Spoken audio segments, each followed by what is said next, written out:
Learning अड्डा for you. आज है 21 जुलाई 2020 और मैं आज 20 जुलाई और 21 जुलाई से करंट अफेयर के टॉप 5 इंपॉर्टेंट क्वेश्चन के साथ साथ उनके फैक्ट को भी बताऊंगी, तो आप पूरी वीडियो को ध्यान से देखिएगा। चलिए शुरू करते हैं। प्रश्न नंबर 1, किस संस्था ने P7 हैवी ड्रॉप सिस्टम विकसित किया है? हमारे ऑप्शन है ARCE, IIT दिल्ली, DRDO या इसरो। तो हमारा सही ऑप्शन है सी, DRDO। रक्षा अनुसंधान एवं विकास संगठन ने P7 हैवी ड्रॉप सिस्टम विकसित किया है। इसके जरिए 7 टन वजन के सैनिक उपकरणों को IL-76 विमान से नीचे गिराया जा सकेगा। हवाई वितरण अनुसंधान एवं विकास प्रतिष्ठान ने पूरी तरह से स्वदेशी प्रणाली विकसित की है, जो आगरा, उत्तर प्रदेश में स्थित है। DRDO की R&D लैब है। तो इस तरह इस प्रश्न का सही जवाब हो जाएगा ऑप्शन सी, DRDO। प्रश्न नंबर 2, पश्चिम बंगाल से अगरतला त्रिपुरा जाने वाले पहले ट्रॉयल कंटेनर जहाज को किसने हरी झंडी दिखाई?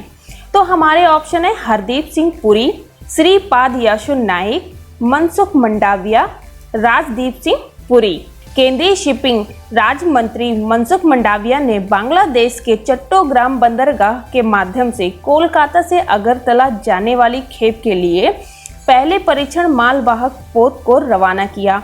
ये भारत के लिए बांग्लादेश के माध्यम से अपने उत्तर पूर्व क्षेत्र में शामिल होने का एक वैकल्पिक और छोटा मार्ग होगा और भारत बांग्लादेश समुद्री संबंधों को भी बढ़ावा देगा। समझौते के तहत बांग्लादेश के माध्यम से भारत के पारगमन कार्गो की आवाजाही के लिए चट्टोग्राम और मोंगला बंदरगाह के उपयोग पर निर्णय लिया गया है।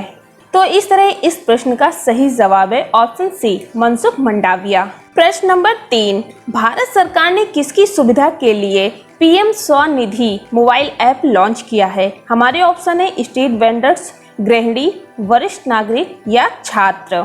PM स्वनिधि या PM street vendors Atmanirbhar Nidhi के तहत माइक्रो क्रेडिट की सुविधा को वालों के दरवाजे तक पहुंचने के लिए सरकार ने PM Svanidhi mobile app launch किया है।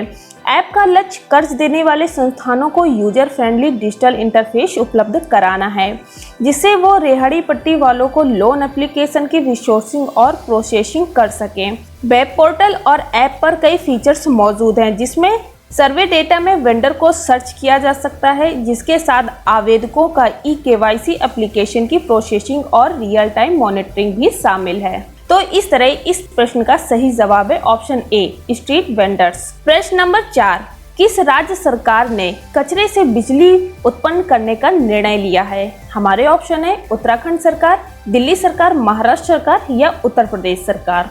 उत्तराखंड सरकार ने वेस्ट टू एनर्जी नामक अभियान के तहत राज्य में कचरे को बिजली में बदलने का निर्णय लिया है। इस कचरे से 5 मेगावाट तक बिजली बनाई जा सकती है और इस अभियान से प्रदूषण को कम करने में मदद मिलेगी। उत्तराखंड पर्यावरण संरक्षण और प्रदूषण नियंत्रण बोर्ड के अनुसार ये योजना पहाड़ी राज्यों में ठोस कचरे के निपटान के लिए लैंडफिल की समस्या को हल करेगी, जिसमें पहाड़ी राज्य में 13 में से 10 जिले पहाड़ी क्षेत्र के रूप में हैं। तो इस तरह इस प्रश्न का सही जवाब है ऑप्शन ए, उत्तराखंड सरकार। प्रश्न नंबर 5, कौन सा देश वित्तीय वर्ष 2019-20 के दौरान भारत का शीर्ष व्यापारिक भागीदार बन गया है? हमारे ऑप्शन है जापान, ऑस्ट्रेलिया, चीन या संयुक्त राष्ट्र अमेरिका। केंद्रीय वाणिज्य और उद्योग मंत्रालय द्वारा उपलब्ध कराए गए आंकड़ों के अनुसार वित्त वर्ष 2019-20 के दौरान संयुक्त राज्य अमेरिका भारत का शीर्ष व्यापारिक भागीदार बन गया है। संयुक्त राज्य अमेरिका वित्त वर्ष 2018-19 में भारत का शीर्ष व्यापारिक भागीदार बन गया था। भारत और संयुक्त राज्य अमेरिका के बीच द्विपक्षीय संबंध 2018-19 वित्तीय वर्ष की तुलना में 2019-20 वित्तीय वर्ष में लगभग बढ़ गए हैं। वर्ष 2019-20 में अमेरिका और भारत के बीच द्विपक्षीय व्यापार 88.75 अरब अमेरिकी डॉलर रहा, जो 2018-19 में 87.96 अरब डॉलर था। तो इस तरह इस प्रश्न का सही जवाब है ऑप्शन डी, संयुक्त राज्य अमेरिका।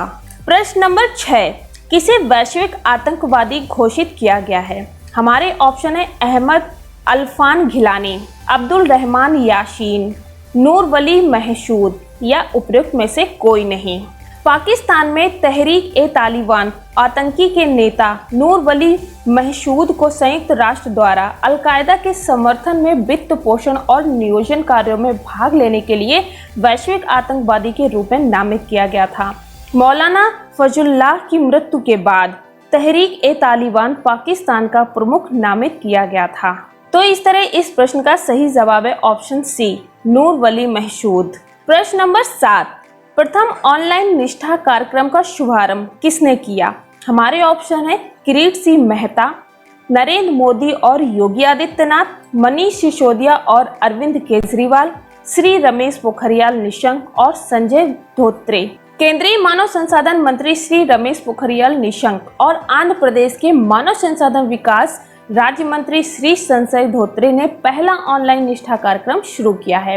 निष्ठा का उद्देश्य एकीकृत प्रशिक्षण के माध्यम से स्कूली शिक्षा की गुणवत्ता में सुधार करना है।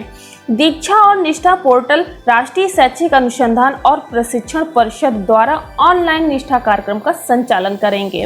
आंध्र प्रदेश पहला राज्य है जिसके लिए सरकार निष्ठा पोर्टल के माध्यम से 1200 प्रमुख संसाधन व्यक्तियों के लिए ऑनलाइन निष्ठा कार्यक्रम शुरू कर रही है। कोविड-19 महामारी के कारण जो आमने सामने मोड में कार्यक्रम को प्रभावित कर सकती है, इसलिए निष्ठा को ऑनलाइन मोड के लिए अनुकूलित किया गया है। तो इस तरह इस प्रश्न का सही जवाब है ऑप्शन डी, श्री रमेश पोखरियाल निशंक और संजय धोत्रे। प्रश्न नंबर 8, टोरंटो अंतर्राष्ट्रीय फिल्म महोत्सव 2020 के राजदूत के रूप में किसे नियुक्त किया गया है? हमारे ऑप्शन है प्रियंका चोपड़ा जोनास, ऐश्वर्या राय, दीपिका पादुकोण या उपयुक्त में से कोई नहीं। बॉलीवुड अभिनेता प्रियंका चोपड़ा जोनास को टोरंटो इंटरनेशनल फिल्म फेस्टिवल के राजदूत के रूप में नियुक्त किया गया है। प्रियंका 50 प्रतिष्ठित फिल्म निर्माताओं और अभिनेताओं की सूची में शामिल हो गई हैं, जिन्हें TIFF के एम्बेसडर के रूप में आमंत्रित किया गया है। फिल्म महोत्सव का आयोजन कोरोना वायरस महामारी के मद्देनजर डिजिटल स्क्रीनिंग और आभासीय लाल कालीनों के जरिए आयोजित किया जाएगा। तो इस तरह इस प्रश्न का सही जवाब है option A, Priyanka Chopra Jonas. प्रश्न नंबर 9, अर्जुन पुरस्कार प्राप्तकर्ता रमेश टीकाराम का हाल में ही निधन हुआ था। वह एक खिलाड़ी थे। हमारे ऑप्शन है क्रिकेट खिलाड़ी, हॉकी खिलाड़ी, टेनिस खिलाड़ी या पैरा बैडमिंटन खिलाड़ी। हाल में ही कोविड-19 के कारण पैरा एथलीट और पैरा बैडमिंटन खिलाड़ी रमेश टीकाराम का निधन हो गया है। उन्हें 2002 में पैरा एथलेटिक्स और बैडमिंटन में अपनी उत्कृष्टता के लिए अर्जुन पुरस्कार से सम्मानित किया गया था। उन्होंने कई पदक जीते। उन्हें विकलांगों के लिए badminton sport association of India की स्थापना की और संस्थापक सचिव बने। तो इस तरह इस प्रश्न का सही जवाब है ऑप्शन डी, पैरा बैडमिंटन खिलाड़ी। प्रश्न नंबर 10, किस देश के प्राप्तकर्ता ने अंतर्राष्ट्रीय स्वतंत्रता पुरस्कार 2020 जीता है? हमारे ऑप्शन है बांग्लादेश, ईरान, नाइजीरिया, रूस या भारत, चीन, अमेरिका, जापान या पाकिस्तान, अफगानिस्तान, तिब्बत, नेपाल या Bhutan, Japan, Iran, Pakistan. Committee to protect journalist ने इंटरनेशनल प्रेस फ्रीडम अवार्ड 2020 के विजेताओं की घोषणा की है, जिसमें बांग्लादेश से शाहिदुल आलम, ईरान से मोहम्मद मोशेद, नाइजीरिया से डोपो अल रियोमी और रूस से श्वेतलाना प्रोकोपायवा शामिल हैं। सभी 4 पत्रकारों को अपनी रिपोर्टिंग के लिए प्रतिशोध में गिरफ्तारी या आपराधिक अभियोजन का सामना करना पड़ रहा है। तो इस तरह इस प्रश्न का सही जवाब है option A, Bangladesh, Iran, Nigeria, रूस। प्रश्न नंबर 11, विश्व शतरंज दिवस कब मनाया जाता है? हमारे ऑप्शन है 19 जुलाई, 20 जुलाई, 18 जुलाई या 17 जुलाई। संयुक्त राष्ट्र द्वारा विश्व स्तर पर विश्व शतरंज दिवस प्रतिवर्ष 20 जुलाई को मनाया जाता है। यह दिन 1924 में पेरिस में अंतरराष्ट्रीय शतरंज महासंघ की स्थापना की तारीख को चिन्हित करता है। इसके अलावा इसे अंतरराष्ट्रीय स्तर पर सहयोग करने की दिशा में FIDI द्वारा निभाई गई महत्वपूर्ण भूमिका को चिन्हित करने के साथ साथ देखभाल, बातचीत, एकजुटता और शांति को प्रोत्साहित करने के लिए महत्वपूर्ण मंच प्रदान करता है, जिसका लक्ष्य शतरंज कार्यक्रमों के लिए सहयोग और दुनिया के सभी लोगों के बीच मैत्रीपूर्ण सद्भाव में सुधार लाना है। तो इस तरह इस प्रश्न का सही जवाब है ऑप्शन बी, 20 जुलाई। प्रश्न नंबर 12, HCL टेक्नोलॉजीज के नए अध्यक्ष कौन बने हैं?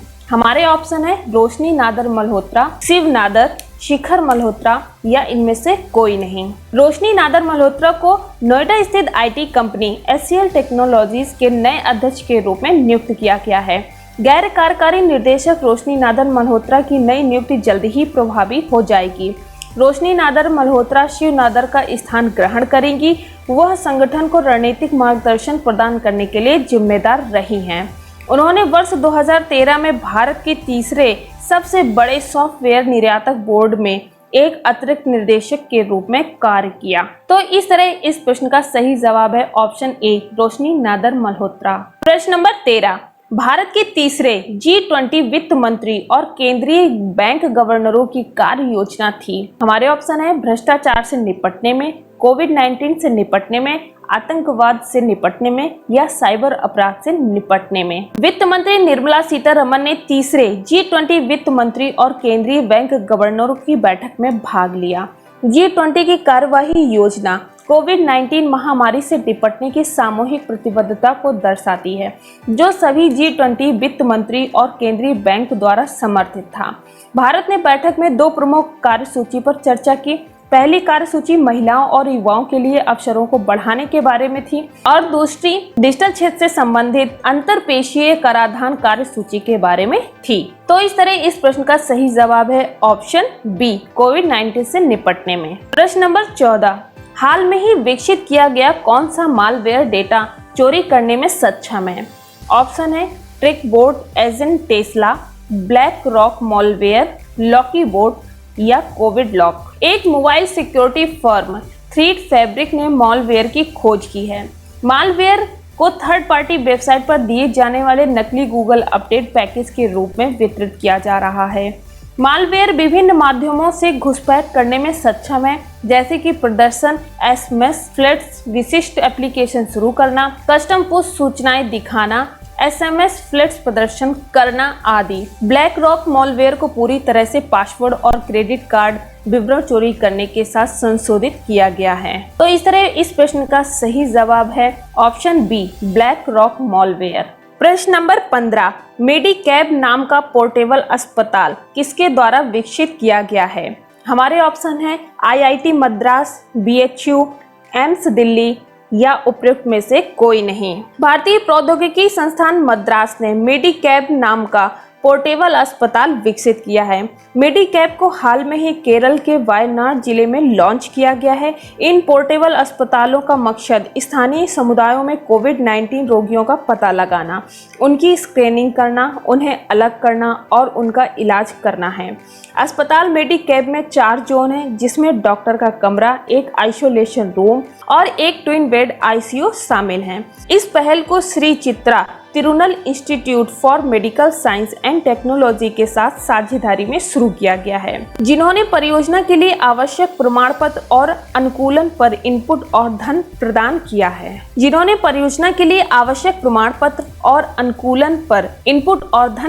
किया है। तो इस तरह इस प्रश्न का सही जवाब है ऑप्शन ए, IIT मद्रास। प्रश्न नंबर 16, तुर्कमेनिस्तान में भारत के अगले राजदूत के रूप में किसे नियुक्त किया गया है? हमारे ऑप्शन है देवेश उत्तम, निरंजन कुमार, हर्षवर्धन श्रृंगाला या डॉक्टर विधु पी नायर। तो इस प्रश्न का सही जवाब है option D, doctor Vidhu P Nair. प्रश्न नंबर 17, ई पोर्टल एस्पायर को किसके द्वारा लॉन्च किया गया है? हमारे ऑप्शन है international centre for automotive technology, Hero motor corp limited, Toyota motor corporation या उपयुक्त में से कोई नहीं। International centre for automotive technology द्वारा automobile solution portal for industry research and education नामक ई पोर्टल लॉन्च किया गया है। इस पोर्टल को लॉन्च करने का उद्देश्य ज्ञान और विशेषज्ञता के आदान प्रदान से देश की समग्र सामाजिक आर्थिक प्रगति सहित भारतीय मोटर वाहन उद्योग क्षेत्र के विकास और तकनीकी क्षमता में सुधार करना है। एस्पायर भारत सरकार के भारी उद्योग विभाग द्वारा विभिन्न क्षेत्रों के लिए देश में नवाचार, R&D और उत्पाद विकास को बढ़ावा देने के लिए एक मिशन के रूप में शुरू किया गया है। तो इस तरह इस प्रश्न का सही जवाब है option A, international centre for automotive technology. So friends, अगर अभी तक आपने हमारे चैनल को सब्सक्राइब नहीं किया है तो सब्सक्राइब कर दें, बेल आइकन को प्रेस कर दें और अपने फ्रेंड्स के साथ शेयर कर दें। इसी प्रकार नए सवालों के साथ हम फिर हाजिर होंगे, तब तक के लिए गुड बाय।